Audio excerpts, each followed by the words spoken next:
how to get free gift on AliExpress.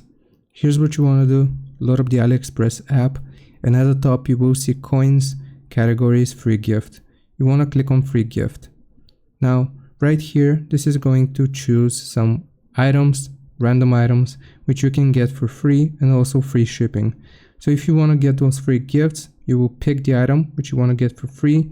You will click on continue, and this is going to be added to your cart. For me, it's letting me choose 2 free gifts. So let's just choose another one, this phone holder, and again I will click on continue. The last step will be you want to shop for 1 item in order to receive this free gift, so you will have to spend some money.